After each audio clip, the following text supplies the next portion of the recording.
Alright, what's going on, everybody? In today's video, I'm going to be going over and reviewing all of the controllers that I own and what I think is the best controller on the market.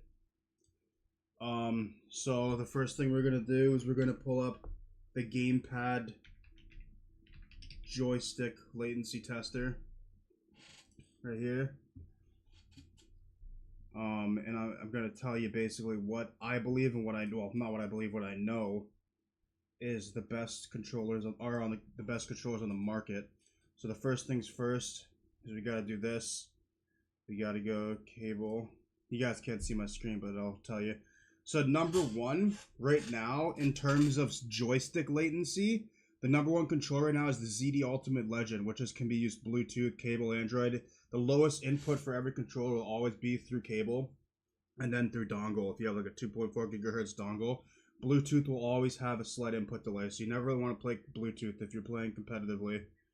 So the number one controller, though, like I said, in terms of stick latency, is the ZD Ultimate Legend. It's got 1.61 millisecond for the stick latency, and then for the button latency, it's 2.58. And then you got the Razer Wolverine V3 Pro 8K PC. So not just the Razer Wolverine controller, it has to be the V3 Pro 8K polling rate PC edition, and the joystick latency for that is 2.33. Which is extremely low. To get your hands on the ZD Ultimate Legend is not going to be easy right now because they're going fast, I'm pretty sure, just like this G7 Pro and the Razer Wolverine as well. But number one is ZD Ultimate Legend, number two is Razer Wolverine V3, and then you got, in terms of stick latency, the Gamezer Tegenaria Lite, and then you got the FlyDigi Apex 5, the Gamezer G7 Pro. But if you want to control with the lowest button latency, like suppose you're playing fighting games or that, you definitely want to go with the Razer Wolverine V3 Pro 8K. Because it has the lowest button latency. But the thing is, too, it depends on the types of games you're playing.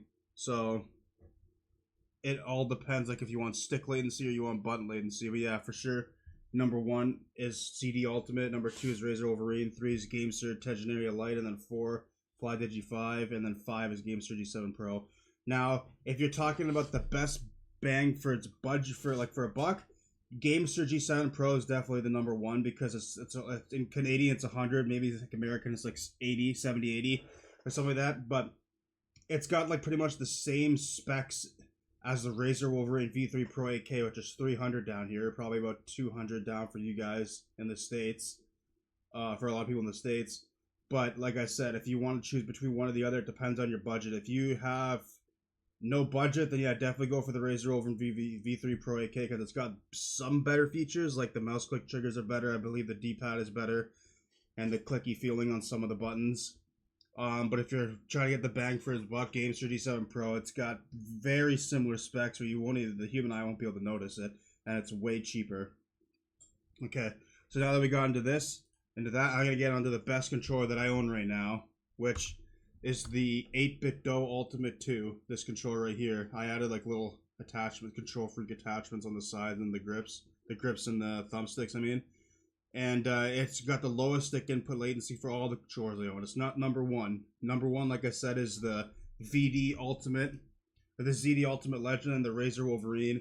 Then a Gamezer controller, the FlyDigi, and then the Gamezer G7 Pro, which I'm getting tomorrow, which I'll maybe put a review out for that controller as well. But I got a number of controllers here. I'm going to tell you what the best features for each one are. I guess I'll start with the PS4 controller.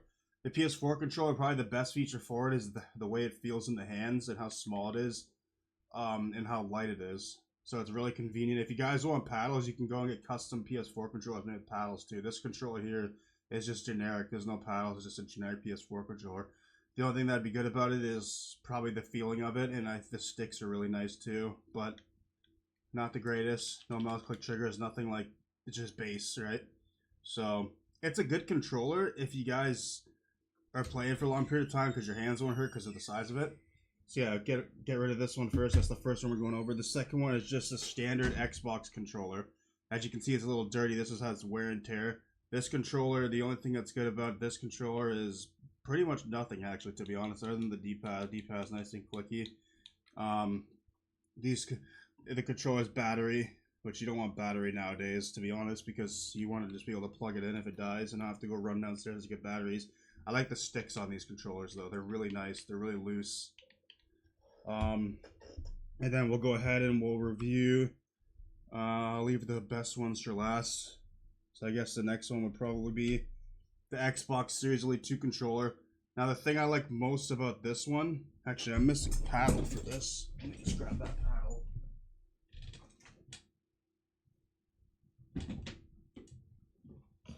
I got the box right here.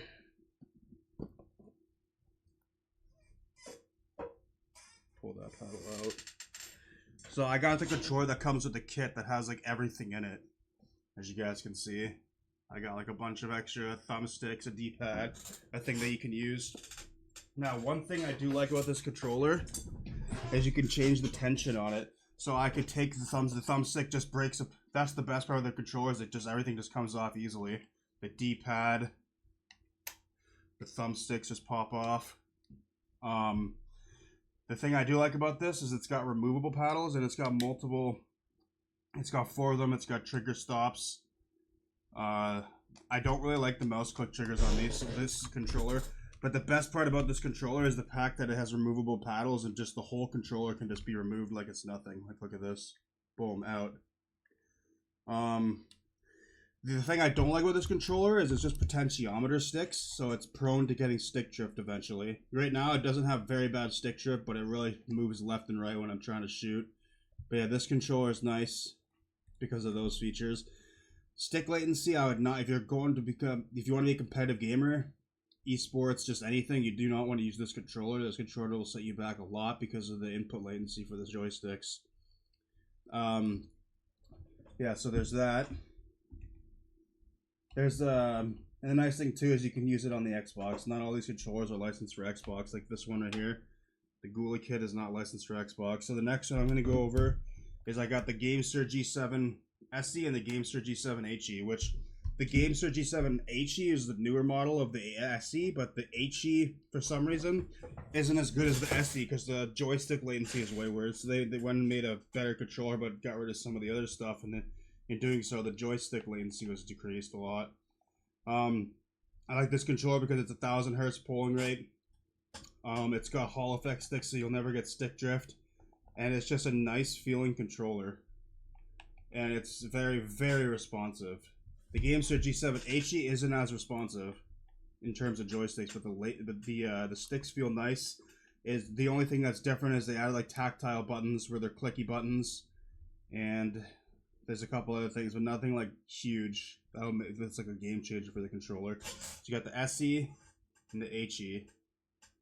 Okay, as you can see, I use thumbstick attachments for all my controllers pretty much. The control freaks. And then next we're gonna go over the Ghoulie kit controller, the KK5 Max. This controller is also nice because you can just take the paddles right off as well. It's got a very similar paddle layout to the Xbox Series Elite 2 controller. It's got mouse click triggers that you can turn on or off.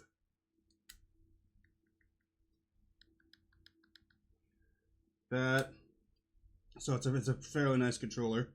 This was like one of the first ever controllers to get TMR modules for the sticks. So this was one of the first ever TMR stick controllers, which is pretty good. I just stopped using it because I just tried other controllers and I fell in love with those ones too. But this controller is a great controller to get. This controller, you always want to go for controllers with either Hall effect sticks or TMR, but TMR is better nowadays because it makes like the accuracy of the potentiometers and the durability of the Hall effect sticks all in one to combine to a TMR stick, which is just excellent. So yeah, you got the paddles on the back, you got the mouse click triggers, and it's just a nice feeling controller. The only thing I don't like is the D-pad. The D-pad isn't like clicky at all. It's just, I like cookie. This controller, the nice thing with this controller is that you can use it with the Switch as well. This is also a Switch controller. You can put it in different modes. Like if you see at the top right here. Let me see. But it's hard to see, but you see what I mean. Like it's got Windows, Switch, Android, and then there's another one. I don't know what the other one is. But yeah, it's a very nice controller. Now, we're getting on to the most premium controller, which is the Scuff Reflex FPS controller, which I got at a Call of Duty LAN event that was in my hometown.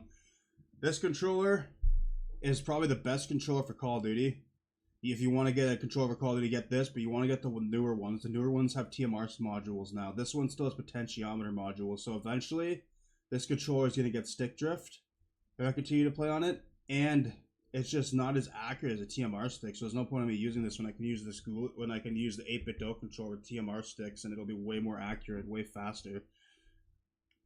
In terms of feel and build and like premiumness, this is the #1 controller. It feels premium. It plays premium. The mouse click triggers. Put it to the mic. It sounds just like a mic. Like a mouse. It's beautiful. You got the 4 paddles, which in my opinion, this is my favorite paddle layout. Where you got the one here, and then you got the one here, and you got that on both sides. My favorite paddle layout. And the mouse click triggers are just so nice. The sticks, everything about this controller feels premium and it's nice. The only thing that I would say is if you're playing a game like Call of Duty, 100% go for these ones. Try and get the TMR stick ones if you can. This is still fine. If you're playing a game like Fortnite, you probably don't want to use this because joystick latency means a lot in games like Fortnite. Because you want to have the competitive edge. So this controller, it's good for Call of Duty because dead zones don't matter as much as Call of Duty as much as they matter in Fortnite. And you can really just make this controller feel perfect on COD. Fortnite, it's hard. I've tried this on Fortnite many times, and I've used it for about a month, 2 months, and I just switched back. In one day, I was better already than I was on this controller with the GameSir controller or the 8-bit Do controller, because you just have better accuracy and better response time. But yeah, in terms of premiumness, this is my #1 premium controller that I own, and I love it. It feels so nice. It's nice to hold in your hands. It's got the rubberized grips. It's wireless. I use it with cable though to decrease the latency. Yeah, so it's just a nice controller, and it's got the optic branding on it too. You don't have to you can just get a base one that doesn't have any branding on it. But I love this controller. # sponsor. No, I wish. If I was sponsored, I would take it. Love this controller. It's the most.